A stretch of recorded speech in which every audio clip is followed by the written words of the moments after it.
Welcome to the Three Martini Lunch. Grab a stool next to Greg Columbus of Radio America and Jim Garrity of National Review. Three Martinis coming up. So glad you're with us for the Thursday edition of the Three Martini Lunch. Yet again, all good martinis. When you do really well on election night, the good martinis tend to pile up. And Jim, given how this year has gone in general, I think we're still way behind on good martinis, but I like the track we're on, so hopefully we can keep it up for the last few weeks of the year. Think we can do it?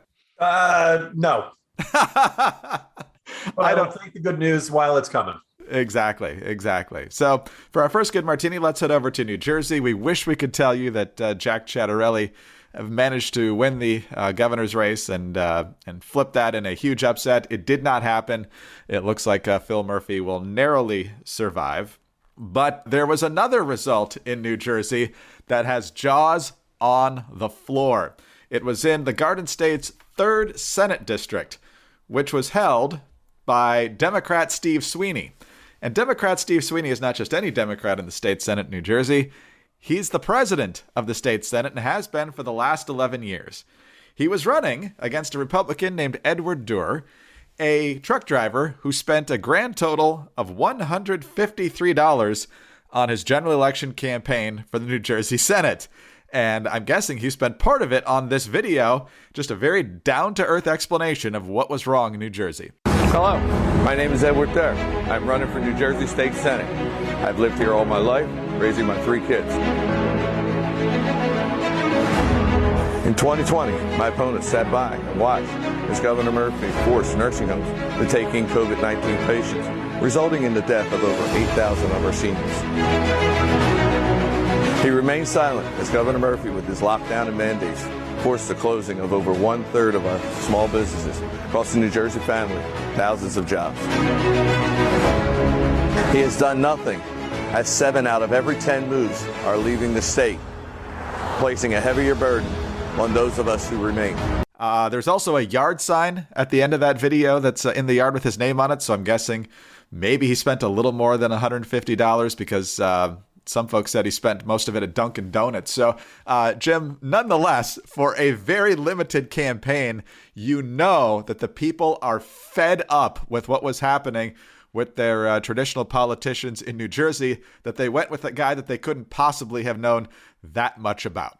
Greg, let me first begin by saying, if you are a candidate for state or federal or even local office, and you spend more than half your campaign budget on Dunkin' Donuts, I can respect that. Okay, I see where you're coming from. I relate. I've been there. We've all been there. I've heard some people make the argument that Sweeney, for Illinois listeners, Sweeney is almost the Mike Madigan of New Jersey state politics. And it's worth keeping in mind. Obviously the governor is the head of the executive branch, but oftentimes what actually becomes law is in the hands of who controls one or both of the state legislative chambers. And Sweeney was, if not the most powerful person in the state, then the second most powerful person in the state. And, just one of those defeats that nobody saw coming.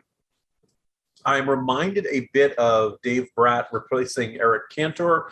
And I say this is a guy who generally liked Eric Cantor. Anytime you see somebody who completely just gets clobbered, who did not see it coming, usually that's an indication that somebody who's been in politics for a very long time and kind of takes their reelection for granted, that they didn't really get out there and campaign. They didn't really get out there and work hard. They did not do enough events. They just assumed that because they'd won a lot of races in the past, they were going to go out and win this one just the same way they did. That obviously is not the case here. And so even if, it's almost separate from ideology. The idea that legislators are not kings, they are not royalty, they're not aristocrats. This you could argue, we don't, I want to reopen the entire argument for term limits. Just think of this as natural term limits. You've got to go out and earn another 2, 4, 6, whatever your term is. You got to go out there and earn the respect of your constituents once again. Sweeney did not do that. He got caught looking. He got caught sleeping. And good for Durr. I can only think about how many people are going to, enjoy saying his name. Sweeney wasn't paying attention to the state. Durr. Again, it's the other thing, which I think we talked a bit yesterday about how we've had this pendulum effect of wave elections almost going back every 2 years with an exception. Every midterm since 2002 has gone really badly for the president's party. 2009, you saw this big backlash against President Obama and what Democrats were doing in there. The country has just been in a generally dissatisfied state for quite a while now. It's generally been disappointed whenever somebody like Obama comes in. It did not take long for the country to sour on President Trump, and it looks like it has taken even less time for the country to sour on President Biden. And for the sake of the country, I would prefer that we felt really good about our leaders, and we felt like we were in good hands, and we felt like we could trust them, and we felt like they would have wise judgment about the thorny problems that face the country. But if they're not going to do a good job, and I think you can say the story of the past 2 decades or so has been the loss of faith in institutions in this country. And that loss of faith has been well earned. I don't think this is people feeling needlessly cynical. This is in government and a whole bunch of other institutions, higher education, the media, even religious institutions. That trust has been lost. And so I like to see this check on incumbents to say, no, you don't get to do whatever you want. You will be held accountable. And if you do a lousy job, you're going to get tossed out. So to me, that's the theme of not just Sweeney's defeat, but a lot of these folks. Yes, Murphy won re-election, but he did it by the skin of his teeth. McAuliffe was not an incumbent, but he was a quasi-incumbent. He'd been in the job before. He was looking to continue by and large. Most of the policies Northam did, et cetera. I think the public is dissatisfied. I'd like to see our elected officials recognize that, address it, and act like there's a fire under their seat, because on some levels there really is. Yeah, for as basic as this video was, it was just very real. It hit the big issues, the nursing home deaths, because remember, Murphy was one of the handful of governors who forced COVID patients back into nursing homes. We'll see how that plays for Gretchen Whitmer next year, for example. The cratering of businesses, people leaving the state, and at the end of the ad, he says, hey, it's time to end one-party rule, with the basic message of, hey, there's only one party you can blame for this. They control everything, so how about we try something different? And Democrats are still going to be in charge in Trenton, but it's great to see this. Really great to see this. I hope he does well. All right, Jim. Well, you have had an excellent week. Most conservatives have had a pretty excellent week. And in addition to watching favorable election results roll in, you've gotten to do it all from your XChair. How great was that? It made things a lot easier, Greg. I had a perfectly fine office chair beforehand, and it was nice. It functioned.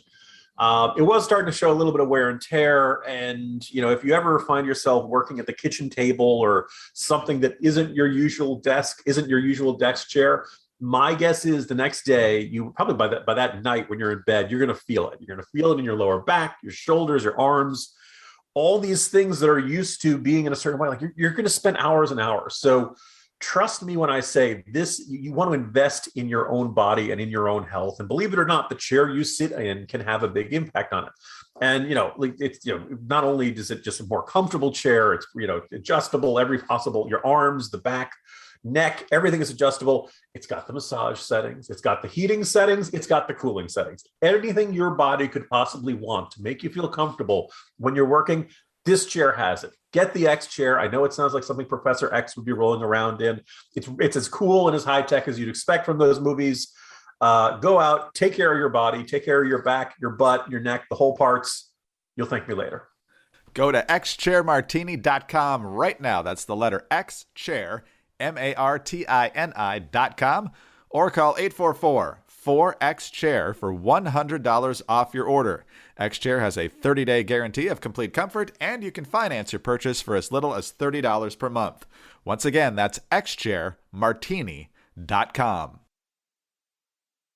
All right, Jim, on to our second good martini now. And while yesterday we were talking about how the Biden administration and some Democrats were saying that the Republican wins on Tuesday night were a sign that we have to deliver, we got to pass this legislation, the people couldn't possibly not want this. Well, they actually don't want this. But as a result of all this, there's more chaos now up on Capitol Hill. And this time, it's not just Joe Manchin and Kyrsten Sinema. This time, it's on the House side. Nancy Pelosi, once again, trying to shoehorn this thing in as quickly as possible. But it's not going quite as well as she would hope. And it looks like some other people on the more moderate side are actually paying attention to the election results. The Washington Post reports, quote, that Pelosi is committed to bringing this up, so are a lot of the caucuses, according to Congressman Jimmy Gomez of California, a member of the left-leaning Congressional Progressive Caucus. Now we're in that phase and trying to push as quickly as possible. Still don't understand the breathless urgency of all this. Meanwhile, Oregon Congressman Kurt Schrader, quote, "What the heck is all this other stuff that Nancy Pelosi has put back in the legislation that Joe Manchin has already said he won't support?" Schrader says it really keeps changing. If that weren't enough, a handful of moderates, this is from The Hill, led by Congresswoman Stephanie Murphy of Florida, are demanding a score from the Congressional Budget Office on the social spending bill before they agree to vote for it. So, Jim, sounds like the natives are getting restless there. Joe Manchin yesterday saying that you need to take time, you need to talk to the folks back home, see what they really want. He, of course, just earlier in the last few days has talked about taking a pause again on this. It's hard to know what he means in terms of a length of a pause. My guess is it's a heck of a lot shorter than we would want. But what do you make of more people speaking up publicly of, maybe this isn't such a good idea? Greg, I mentioned this towards the tail end of today's Morning Jolt, that 1 week ago today, President Biden went to Capitol Hill before his trip to Europe, and he told congressional Democrats, this is a quote, we don't have a recording of this, but multiple people told this to multiple news organizations after the meeting. Biden said, quote, "I don't think it's hyperbole to say that the House and Senate majorities and my presidency will be determined by what happens in the next week." That was 7 days ago. And in that week, they have not passed the bipartisan infrastructure framework. They have not passed Build Back Better. And they, oh, by the way, had a really bad election day, lost everything in Virginia, lost the Virginia House of Delegates. Murphy hung on, but Republicans gained seats in the state legislature, and a whole bunch of other smaller races, like particularly up in New York State, went well for Republicans. So, okay, I think he's right. I really think the House Senate majorities and his presidency is going to be determined by what happened in the past week. The other thing which I'm struck by as I read the coverage this morning is people emphasizing, well, there's really good news for this. There really seems to be momentum.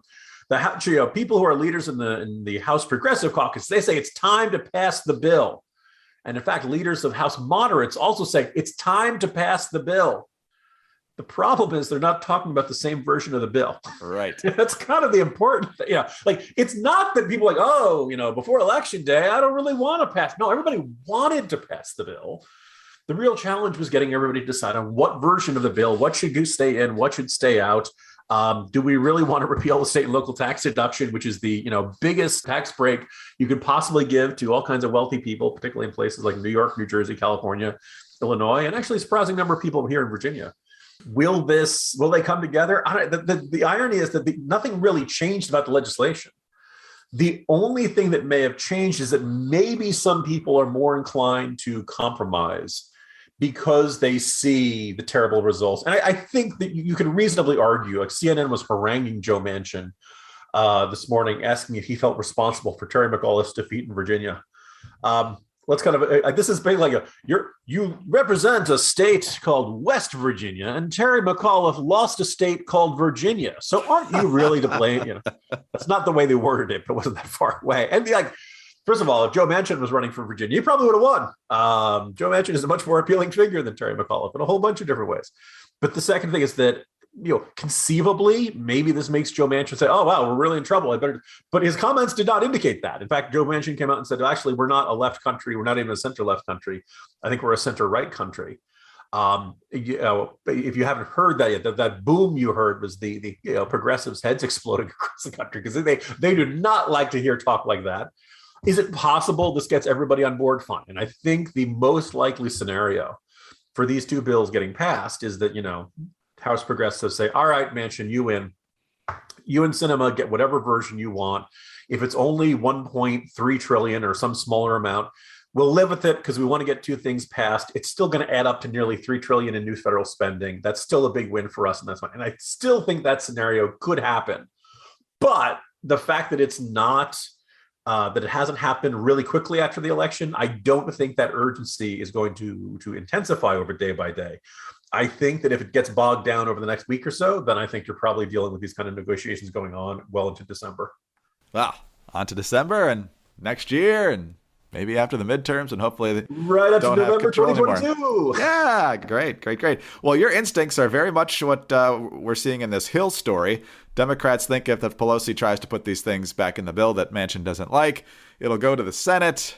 He'll vote no, and then he'll have to renegotiate again, and eventually he'll get what he wants. But my favorite quote from this Hill story is from an unidentified Democrat, only as a moderate Democrat, because, cross Nancy Pelosi and, your political life is in big trouble. Quote, "Her well of confidence remains undiscovered by all of us who seek it." Almost sounds like a fortune cookie, but basically they're saying that, I don't know, she keeps saying we're going to get this done, and, we don't get this done. I feel like that guy who keeps saying he's going to propose, but never actually proposes. Yeah. Be careful of those guys, ladies. Yeah. You know what a man does when he wants to get married? He gets married.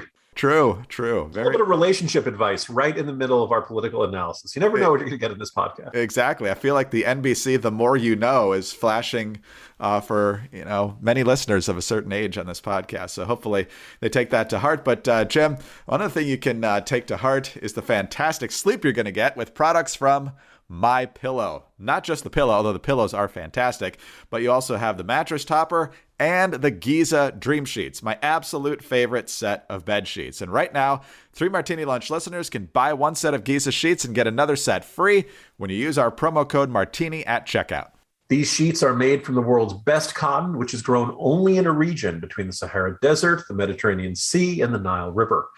The long staple cotton makes these sheets ultra soft and breathable. They're available in a variety of colors and sizes. They are machine washable, and they come with a 60-day money-back guarantee, as well as a 1-year limited warranty. Look, you're going to spend 1/3 of your life sleeping, right? Or at least you should. This week, probably not so much for Jim and me, but it's been, you want to get a quality sleep, and products from MyPillow, including the Giza Dream Sheets, will help you do that. So for a limited time, buy one, get one free on all Giza Dream Sheets. Go to mypillow.com. Click on the radio listener square and use the promo code Martini at checkout. Or call 800-874-0104 and find deep discounts on all MyPillow products, including the MyPillow mattress topper, MyPillow towel sets, and so much more. Do not miss this sale of the year. That's mypillow.com, promo code Martini, or call 800-874-0104. Sleep better with mypillow.com. All right, Jim, on to our third good martini. And anytime there's a decisive win for one party, not just in one spot, but in a lot of different spots, and especially in the marquee races, well, the party that loses tends to finger point. And so that's what's happening now with progressives and moderates in the Democratic Party. They are pointing fingers like crazy over the fact that Terry McAuliffe and the Democrats lost all 3 statewide races. They lost the House of Delegates. Republicans did much better expected than New Jersey. All the things you mentioned a little bit earlier in the podcast. And so the moderates are saying, look, if you progressives hadn't played hardball on the infrastructure deal, which we passed out of the Senate a long time ago, and you've got the votes to pass in the House, that might have helped Terry McAuliffe, showing the Democrats were getting stuff done. But no, you guys had to hold everything up for the Build Back Better big spending reconciliation bill. And the progressives are saying, no. You guys had all your elite, moderate people on this ticket, running this campaign, and you can't be blaming us. Leah Greenberg, this is from Politico, co-executive director of Indivisible, a prominent liberal advocacy group, said Wednesday, no matter whether or not you run a progressive, no matter whether progressives had any influence at all on the campaign strategy, somehow it is the reaction of some in the party to find a progressive to blame when things don't go well. The progressives are trying to contend here that Terry McAuliffe is not a progressive, and maybe he's not as far left as other candidates had been in the primary. But Jim, I struggle to think of a single position he didn't agree with progressives on. He even flip-flopped on right to work. So I don't know. It looks like the progressives, even though they lost other key races that they were involved with around the country, like Minneapolis and Buffalo, they seem to have learned nothing here, and that should be really good for 2022. My favorite analysis came from Alexandria Ocasio-Cortez, who said that Terry McAuliffe lost because he wasn't socialist enough. You can look at that and you're like, so what happened in Buffalo? Because, your socialist candidate that you endorsed lost to, but which, by the way, I think it's safe to say that the city of Buffalo is a more left of center political area of geography and demography than the entire state of Virginia is. And I would expect that'd be much more fertile ground for a message of socialism. And in fact, the socialist candidate for mayor who won the Democratic primary lost the general election when the incumbent Democrat said, the heck with this, I'm just going to run a write-in campaign, and managed to win, actually by a pretty solid margin. Look, defeat stinks. Defeat is always difficult, and it is very, very frustrating when you realize the electorate does not want, as a whole, a majority of the electorate does not want what you want. If you're a fiscal conservative, you've been dealing with these feelings for a long time. Right, Donald Trump won in 2016, and thrilled many Republicans in doing so, but he did not do so on a platform of fiscal conservatism. In fact, he promised to protect entitlements. He said about expanding entitlements. He was not a guy who was interested in reducing the deficit, reducing the debt, or reducing spending in general, other than very targeted, isolated areas like canceling the White House subscriptions to the New York Times and things like that. When he was asked about how he was reducing spending, that was what would come to his mind. Whatever, a couple $100 or whatever that was. And it's frustrating because, look, the electorate is not always right on everything. Given a choice, between how to manage the books, the American people always choose, well, I want more spending and I want tax cuts, and I'll worry about how we're going to pay it later, which means the government borrows more and more. It's not a good long-term philosophy. Now, so you can make the argument, the public doesn't know what's good for it. It doesn't know what's right. It walks around in unrealism. The problem is you still got to get elected. You can either say, all right, you know what? I'm going to push for these policies. I'm going to recognize that they're never going to be popular. People are always going to want free ice cream. They're always going to vote for the candidate who promises them more free ice cream.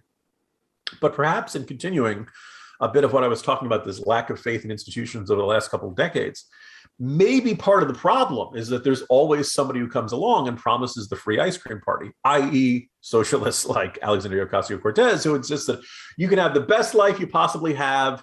You can make a fantastic living. You're not going to have to work that hard. Government's going to cover your health care. Government's going to cover your daycare. Government's going to cover your old age. Government's going to cover every possible need you have. You'll be living the life of Julia, or who's the other girl that Biden just put out the slideshow on? Oh, I missed that one. Does she have eyeballs this time? She doesn't. And that's nobody ever mentioned Julia lost her eyes in that trade-off. Doesn't that seem like a lot? But anyway, this idea of don't worry, government's going to take care of you. Remember the fact that this has failed everywhere it's ever been tried, all across the entire world, to the point where socialists have to insist, look, yes, there are tons of governments that have called themselves socialists, but they're not true socialists. True socialism has never been tried. But it's one of those things, like the message that I don't know if people are necessarily, I don't know if they'd welcome it. But I do wonder, when you see this big shift in how the country is so currently dissatisfied with democratic governance, I do wonder if people are maybe a little more receptive than they might have been a few years ago to say, hey, government can't do everything. In fact, government's trying to do too much. And that the idea that government can be Santa Claus, and the idea that government can take care of all of your needs from cradle to grave. No. And by the way, government doesn't do a great job of that. By and large, maybe nothing in this world does a perfect job at this, but probably family, community, non-governmental organizations, charities, all of these can be tools to help, get you through life, to help you rise, to help you achieve your dreams, to help you go out and live your best life. They're going to do a better job of it than the federal government. Federal government takes money from one pile and puts it into another pile. That's what it does. If you're in that second pile, it feels good. If you're in that first pile, it doesn't feel good. And that's why you're probably one of those wealthy people who wants your money back. And so you call up your Democrats and say, hey, I want to restore the SALT deduction, but tell me that you're getting tough on rich people. Anyway, you add all of this up. One of the reasons Democrats are having such a hard time with these pieces of legislation is that they don't really know what they want to stand for. From 2016, or actually really 2015-ish, to 2020, or actually beginning early 2021, Democrats had this fantastic unifying force. We hate Donald Trump. Donald Trump is the worst. Whatever he wants to do, we oppose. Even for things like the Abraham Accords, which really weren't all that partisan or ideological and seemed to be generating some pretty good results. You saw it in the reflexive disdain for the vaccines while Trump was president. And then, of course, the vaccines come out. They work pretty darn well. And all of a sudden, Democrats are like, if you don't get the vaccine, we will fire you from your job, right? They just did this 180 flip really, really fast. Democrats, there are liberal Democrats, there are kind of centrist Democrats, not as centrist as you and I would like. But it's one of those things where they don't have, and they only have 50 seats, and Republicans are not going to help them pass these big spending bills. So they've got to find something that everybody agrees on. That's at the core of the party. And opposing the president helps you paper over a whole bunch of those differences. We don't have that unifying force anymore. And maybe an interesting question is, does Abigail Spanberger and Alexandria Ocasio-Cortez really agree on all that much? Certainly Joe Manchin and Bernie Sanders don't agree on that much. They might get along very well, and that's good. I'm glad they have an amicable relationship. But in the end, the legislation is in black and white. Either it's in the bill or it's not. And that's where things are with the Democrats. They are nowhere near sorting this stuff out. And I got to tell you, Greg, I don't think the current leadership they have, the geriatrics, Joe Biden, the vice president, Nancy Pelosi, Chuck Schumer, Steny Hoyer, this crowd is not going to be the guys who are going to be able to help them sort through all these differences. And by the way, if you think about the entire process of this negotiations, which I think has been going on for like 6-7 months, but it feels like it's been going on for eternity. Think about how much you hear about Pramila Jayapal or Alexandria Ocasio-Cortez or the Squad. I think about how much you hear about Manchin and Sinema. I think about how little you hear about what Nancy Pelosi wants to do or what Chuck Schumer wants to do. It's really kind of interesting that actually the extremes of the party are setting the terms of the debate, not the leaders. Absolutely right. Absolutely right. Nancy keeps setting the schedule, but she can't dictate the terms. You hear her come out and say, no, this should be in the bill and this should not be in the bill. Yeah, a couple takeaways from that excellent analysis. First of all, Abigail Spanberger, I believe, was quoted yesterday as saying, nobody elected Joe Biden to be FDR. So does I hope that means she's not going to vote for this stuff anymore? Somebody tell Doris Kearns Goodwin and John Meacham. Yeah, that's going to break their heart. Also, to no surprise, Jim, you would have thrived at Hillsdale. I literally had a history professor, Dr. John Wilson, if he's listening, say that America was founded on family, church, and local community, and not a centralized government, making everybody's life better. And lastly, just a couple more quotes here from progressives that are just delicious. This one's from the Progressive Change Campaign Committee, which is aligned with Elizabeth Warren. Terry McAuliffe sadly can blame his loss on a few corporate-aligned obstructionist Democrats who blocked bold action in Congress. And then, just to top it all off with the chef's kiss here, Ilhan Omar, quote, can't wait for the left to be blamed for a not at all left Democrat losing a D+10 state. So, Jim, the 2022 midterms will be officially brought to you by Pop Secret and Orville Redenbacher. Maybe they can be sponsors for the podcast. But I hope it's kind of funny. It feels like the year's flying by. Usually, election day is like the peak of the political season, and things kind of quiet down as the rest of the year goes on. Obviously, a lot of exceptions in a lot of years. But Greg, I don't know about you. 2021 hasn't been that bad, and I don't know. I'm really looking forward to 2022 already. I am right now. There's 12 months for us to screw this up, obviously, but the Democrats seem to be way ahead in that department. So hopefully that means good news again a year from now. But Jim, have a great Thursday. I will actually be off tomorrow, not gallivanting. I get the honor to be interviewing veterans from World War II all the way up to the present over the next couple of days. So looking forward to that. Chad Benson will be in for me tomorrow, and I will be bleary-eyed, but here again on Monday. See you then. See you Monday, Greg. Jim Garrity, National Review. I'm Greg Corombos of Radio America. Thanks so much for being with us today. Please subscribe to the podcast if you don't already. Also, tell your friends about us. Also, thank you so much for those 5-star ratings and your kind reviews. They always help us out. Find us on those home devices. All you have to say is play 3 Martini Lunch podcast. Follow us on Twitter. He's at Jim Garrity. I'm at Dateline_DC. Have a great Thursday, and please join us again on Friday for the next 3 Martini Lunch. Hi, it's Dana Lash, host of The Dana Show. Every day, I'm here to keep you up to speed on the most important stories and info that you need to know in your very busy life. And if you're always on the go and you want to stay connected, just download our daily podcast and take it with you. It's a great way to get up to speed on what you need to know and what legacy media may not be telling you. Visit danaradio.com and click on the podcast link or subscribe at iTunes, Spotify, or wherever you get your favorite podcasts.